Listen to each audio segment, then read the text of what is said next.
وی دا داسې دی کانه کمن غاب عنها. مونږ نن سبا داسې غوندې وخت هغه راغلی چې ګناه به یو سړی چې دی نو کوي او په یو وطن کې به ګناه چې دی نو کېږي او د بل ځای د هغې به چې د هغه ځای سره د هېڅ واسطه چې دی نو نه خامخا به ځان په ګناه هغې کې یو سړی هغه شریکوي. لکه داسې فرض کوي چې مثلا امریکا کې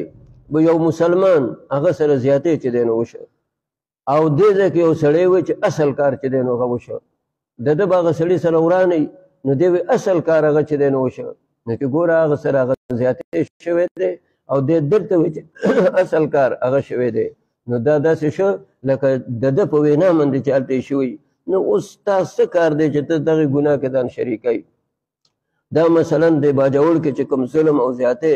او کوم صفاکي هغه چې دی نو هغه شوې ده په دې فیسبوکو کې موږ ته خلک هغه چې دی نو دا وایي چې ډېر خلک هغه دا وایي دا ډېر ښه کار وشوی وایي دا ډېر چې دی نو ښه کار وشو نو دا منصوبه به چا جوړه کړي دا خو داسې منصوبې چې دی نو نه جوړېږي چې د یو سړي د هغه چې دی نو خبرې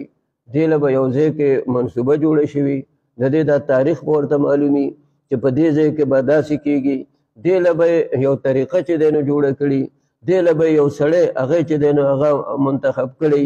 هغه به راغلی هغه به دا کاروایي چې دی نو هغه چې دی نو کړي نو د هغه خو هغه خو اخر هم خراب شو هغه چې د دغې خلقو د دو په وینا باندې راځي او بېګناه خلق هغه چې دی نو شهیدان کوي نو د هغه به څه آخرت کې چې دی نو د هغه به څه تمه وه او د هغه به څه چې دی نو د الله نه چې دی نو امید وي هغه خو د هغه خبره ده. لیکن چې اوس یو سړی بډکرام کې دی او هغه وایي دا ښه وشله نو دا داسې دی لکه کوم ځای کې چې هغه منصوبه جوړېدله دی پکې ناست دي. ګوره موږ ته نبي علیه السلام ووایي که دغه بد کار وشي نو که هغه په بل وطن کې چې دی نو هغه وي خو چې ته پرې رضا یې نو دا داسې کانه کمن شهیدها او که هغه ځای کې ته یې ولې ته بېوسه یې ستا وس چې دی نو هغه نشته دی او خفه پې نو کانه کمن غاب عنها. نو نبي علیه السلام څو وضاحت سره موږ ته هغه خبره کړله نو دې وجې نه کله چې داسې واقعات هغه چې دی نو وشي نو خپل ایمان چې دی نو هغه بچ کوئ. نن سبا داسې وخت هغه راغلی چې د خپل ایمان د هغې فکر چې دی نو هغه کوئ ایمان بچ کوئ. مخکې جمعې نه مخکې جمعه کې تاسو ته ما یو حدیث ویلی و نبی علیه السلام هغه چې دی نو فرمایي بادرو بالاعمال وایي د اعمالو له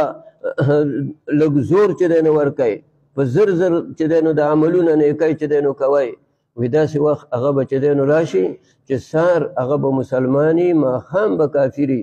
ماښام به کافري سار به مسلماني دا به څنګه نبی علیه السلام وفرمیل یبیع دینه